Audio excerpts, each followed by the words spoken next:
Hello everyone, स्वागत है आपके अपने YouTube channel SGY science classes में। मैं हूं राममूर्ति और आप देख रहे हैं SGY science classes YouTube channel. पिछले वीडियो में हम लोग टाइप्स ऑफ मैट्रिक्स तथा ऑर्डर ऑफ मैट्रिक्स के बारे में जाने थे। आज की इस वीडियो में हम लोग जानेंगे इक्वलिटी ऑफ मैट्रिसेस, यानी दो मैट्रिसेस के बीच के इक्वलिटी के बारे में, दो मैट्रिसेस के बीच के समानता के बारे में जानेंगे। जैसा कि कहता है कि two matrices A I J and B I J are said to be equal, यानी कहने का अर्थ है कि दो मैट्रिसेस यानी दो अवयव ए तथा बी इक्वल कहलाएगा, यानी बराबर कहलाएगा इफ, यदि। फर्स्ट ऑफ ऑल यानी पहला, they are of the same order.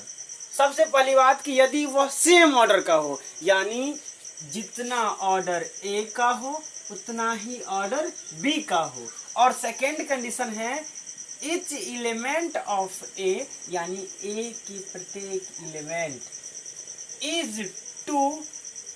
Is equal होगा, यहाँ is equal to the corresponding each of B.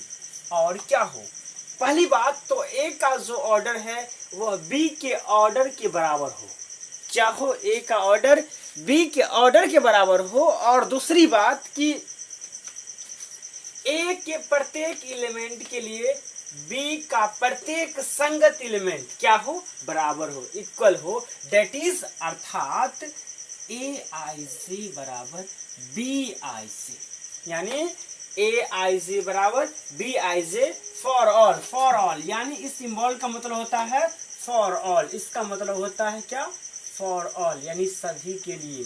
किस सभी के लिए, फॉर ऑल आई एंड जे, यानी अगर सभी आई और जे के लिए ए आई जे बराबर बी आई जे हो तो हम कहेंगे कि मैट्रिक्स क्या है, ए बराबर क्या है, बी है।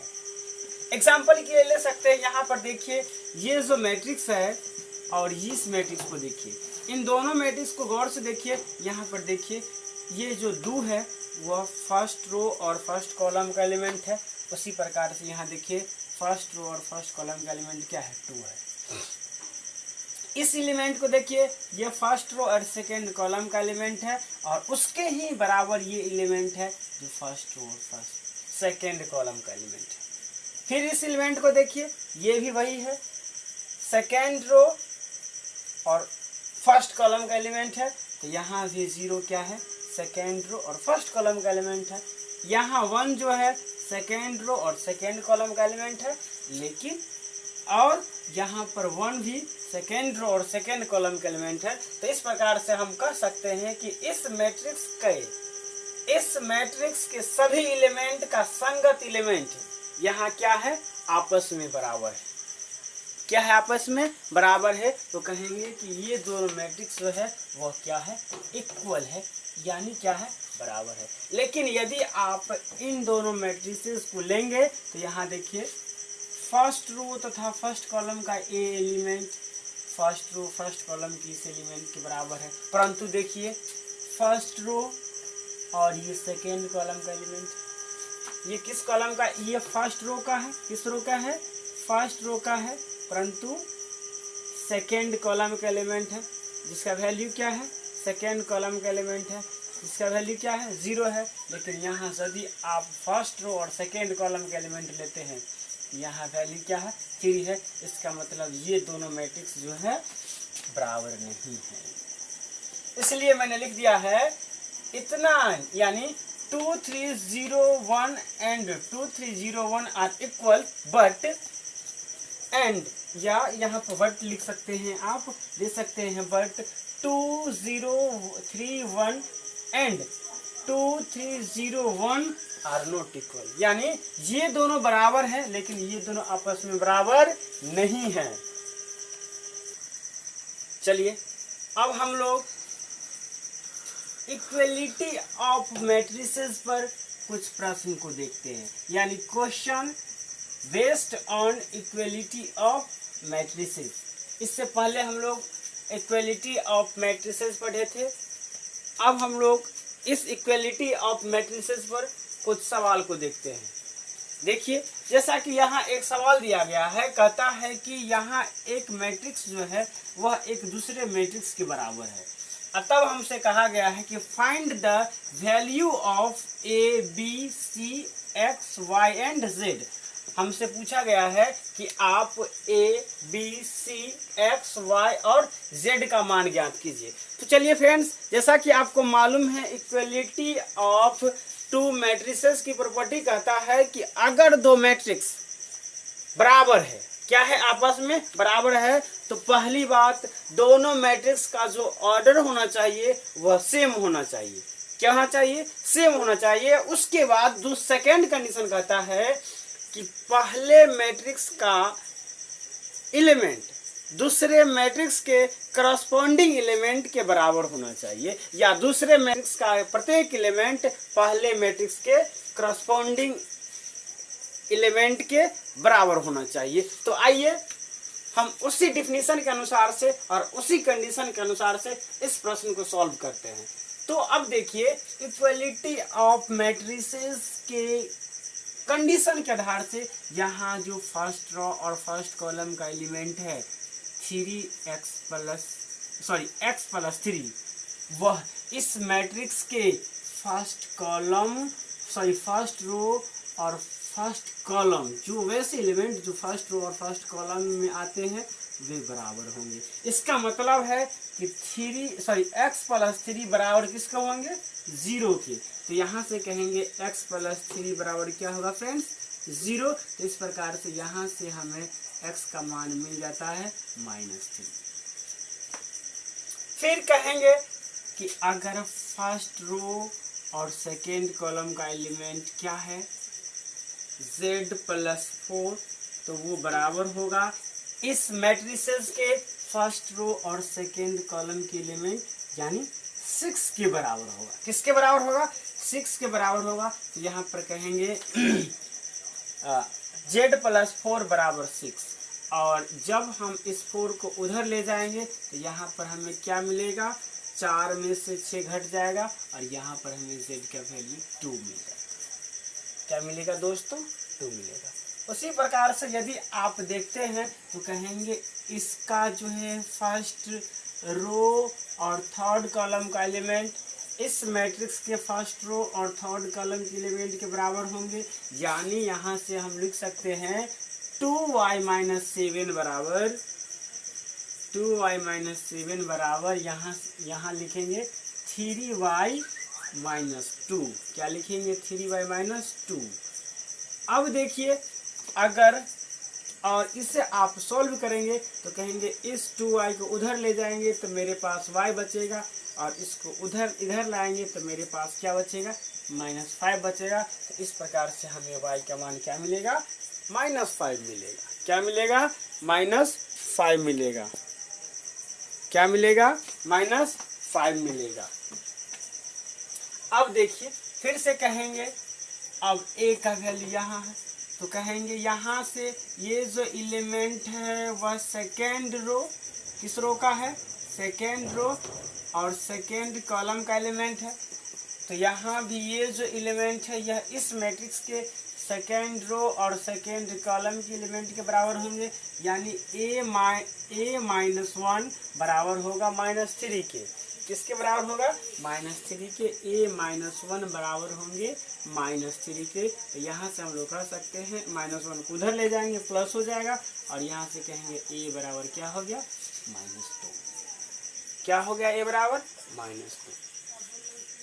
उसी प्रकार से कहेंगे फ्रेंड्स कि थर्ड रो और थर्ड कॉलम और फर्स्ट रो का एलिमेंट जो है b-3, वह यहाँ भी थर्ड रो और फर्स्ट कॉलम के एलिमेंट के बराबर होगा, यानी ये जो है इसके बराबर होगा ना।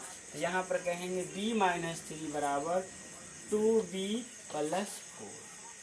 अब देखिए, अब यदि हम इस b को उधर ले जाए तो 2b में से b घट के b बचेगा और इसको इधर लाएंगे तो -7। अब देखिए मेरे पास x का मान निकल गया, y का मान निकल गया, z का मान निकल गया, a का मान निकल गया, b का मान निकल गया। अब हमें c का मान ज्ञात करना है। तो कहेंगे फ्रेंड्स 2 - c यहाँ है और यह है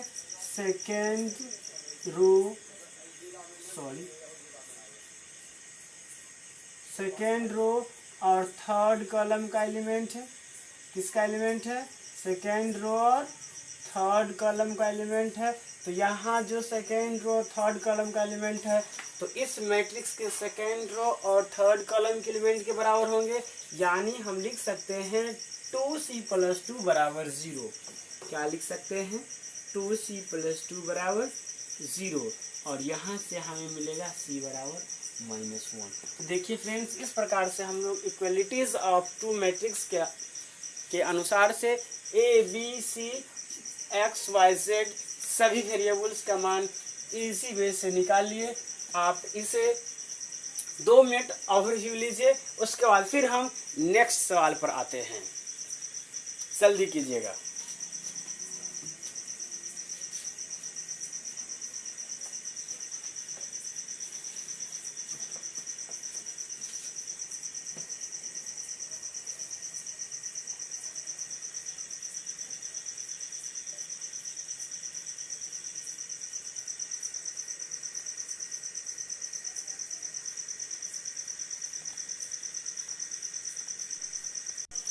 जैसा कि नेक्स्ट सवाल कहता है कि find the values of a b c and d from the following equations.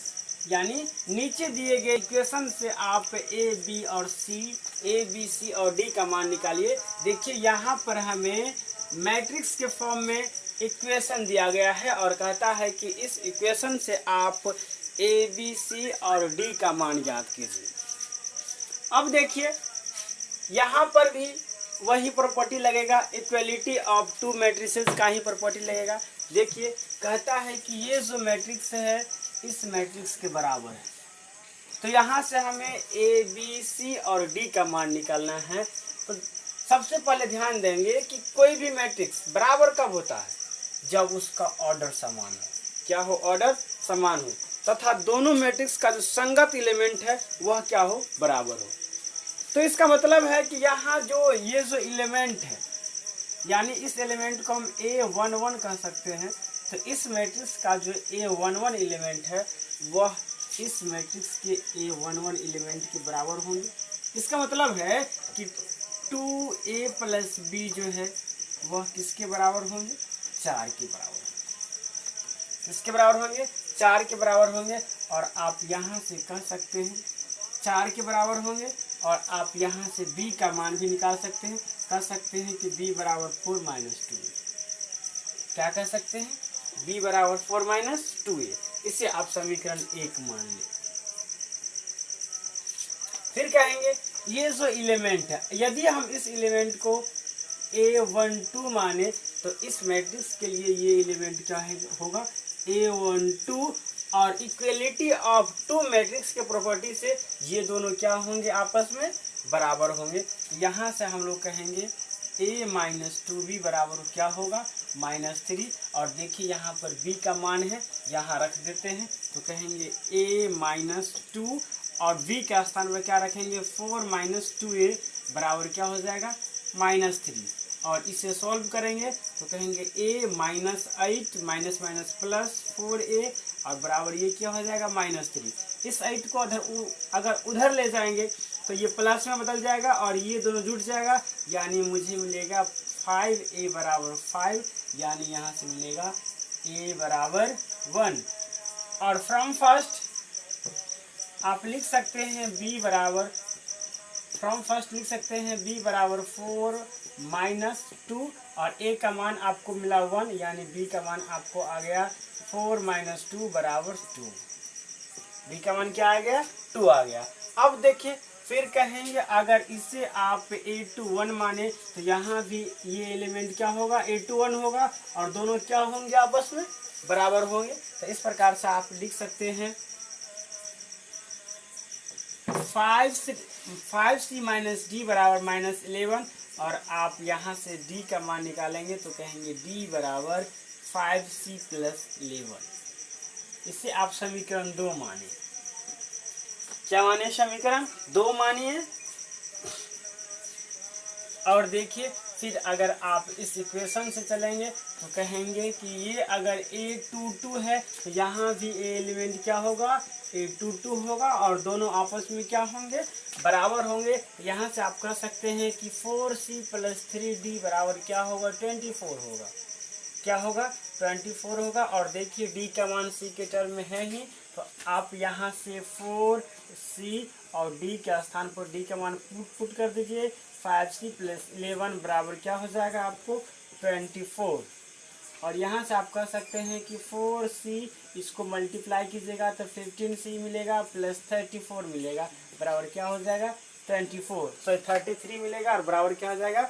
24 हो जाएगा। अगर दोनों को ऐड करेंगे तो यहाँ से आपको 19c मिलेगा, और उसे आप उधर ले जाएंगे तो आपको मिलेगा -9, और इस प्रकार से आपको c का मान मिलेगा -9/19। अब देखिए आपको c का मान मालूम है तो इधर हम बनाते हैं। c का मान मालूम है, इक्वेशन फ्रॉम इक्वेशन सेकेंड से इक्वेशन सेकेंड में रख दीजिए, और वहां से आप d का मान निकाल लीजिए। तो d बराबर क्या हो जाएगा? 5 इंटू सी का मान रखेंगे -9/19, और ये आपका क्या हो जाएगा? प्लस 11 मल्टीप्लाई करेंगे, ये हो जाएगा -45/19 प्लस 11। अगर ऐड करेंगे इसको कहेंगे 19 -45, दोनों को मल्टीप्लाई करेंगे, ये हो जाएगा 210 यानी 209 हो जाएगा। 209 में से इसको सब्ट्रैक्ट करेंगे, कहेंगे ये 4 5 और 1/19 यानी डी का मान निकल गया। देखिए इस प्रकार से हम इक्वलिटी ऑफ टू मैट्रिसेस के प्रॉपर्टी से ए बी सी तथा डी का मान ज्ञात किया। तो ये था आपका इक्वलिटी ऑफ टू मैट्रिसेस। हम अगले वीडियो में लेके आएंगे आप लोगों के लिए प्रॉपर्टी ऑफ मैट्रिसेस, जिसमें हम आपको एडिशन और मल्टीप्लिकेशन ऑफ टू मैट्रिसेस के बारे में सिखलाएंगे। अगर आपको ये वीडियो अच्छा लगे तो इसे लाइक, हमारे चैनल को सब्सक्राइब कीजिएगा तथा साथ शेयर भी कीजिएगा, ताकि वैसे बच्चे जो लॉकडाउन में घर पर पड़े हुए हैं और जिन्हें कोई भी सुविधा नहीं है पढ़ने के लिए, वे हमारे चैनल के माध्यम से इजी वे से तथा क्रमबद्ध तरीका से मैथ को अच्छी तरह से सीख पाए। और अगर आपको कोई दिक्कत है तो आप कमेंट जरूर करेंगे। आज के लिए इतना ही, शेष हम अगले वीडियो में देंगे। यहाँ तक के लिए धन्यवाद।